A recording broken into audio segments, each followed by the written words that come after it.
And if you didn't get a chance to make it to AceFest, we may have another one in the future.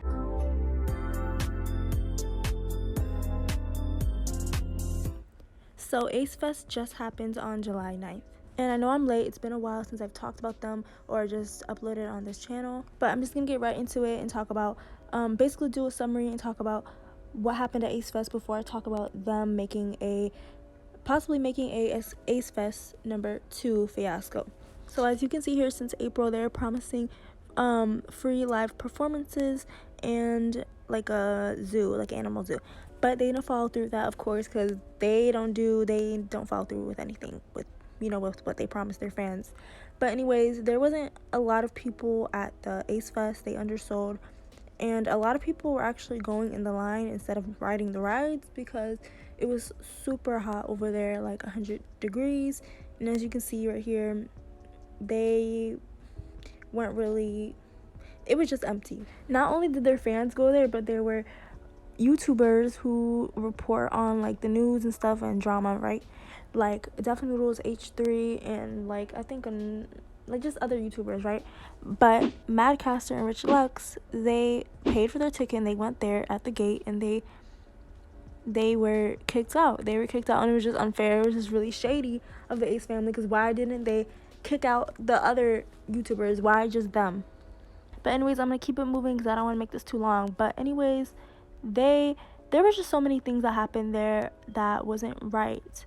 Like before, when I mentioned that they promised certain things like free parking, and they promised like before a zoo and live performances, but they took that off last minute when everybody bought their tickets.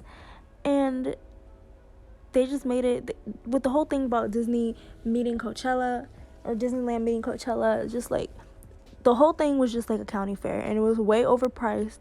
They were charging like around $100 and something, and then VIP $500, and it was just insane. And in this YouTuber's video, An Honest Conversation, I watched one of her lives, and and I watched Tozi's live, but in her video, her part 4 video, she shows what happens to her and many other people who paid $500 like herself to go to the meet and greet, to meet the Ace family, and they promised that they would be meeting their fans at like around 1 until 10 p.m.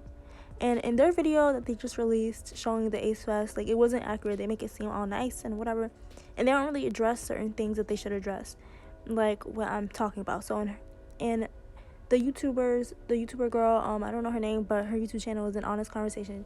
What she shows is that many people and like families like her and her, they were not allowed to go inside, or it was like around, it was before 9 p.m. but they stopped letting people inside to go in the line to meet the Ace. And literally in her video, the security is so rude to her, and there even is a part where Landon comes out to say hi to them, but she tries to explain to him her situation and how she flew all the way from Connecticut, and he didn't even care. He just ignored them, and he went back inside, literally. And yes, I do understand that they were there for many hours meeting their fans, so they were obviously tired, but these people paid $500 to meet them, and they promised that they would meet all of them until 10, and they didn't do that. They left to go on a walk around like 8, and then they went on rides, and then they left. Almost 9 o'clock. I think it's like 10,000 people. Baby, we did it. I'm so proud of you. Literally, this is the part in their video where they decided to stop meeting people, and he said it's almost 9 p.m. and at this moment there was literally people outside wanting to still go in to meet them because they couldn't before because the line was so damn long. But also, did you guys peep that? Did you guys hear what she said? She said she thinks she meant 10,000 people. Do you remember here, like, there wasn't a lot of people and they undersold. So, Catherine, what do you mean? Are you good? But anyways, in the video, they had a lot of good, like, comments. But there was one comment that I really agreed with that I feel like they should have talked about in their video. And the comment is basically talking about everything I'm talking about, except I didn't mention what they mentioned, which was about them doing poor branding. They could have branded their event better instead of doing, like, a sad little banner in the entrance. But in the end of the video, Catherine, she talks about how the pavilion where everybody was at to meet them, everybody was happy, everybody had good energy. But she also mentioned how there's always going to be negativity when they do events and whatever. But she doesn't address anything, which really pisses me off. Like, oh my god, her airheaded self.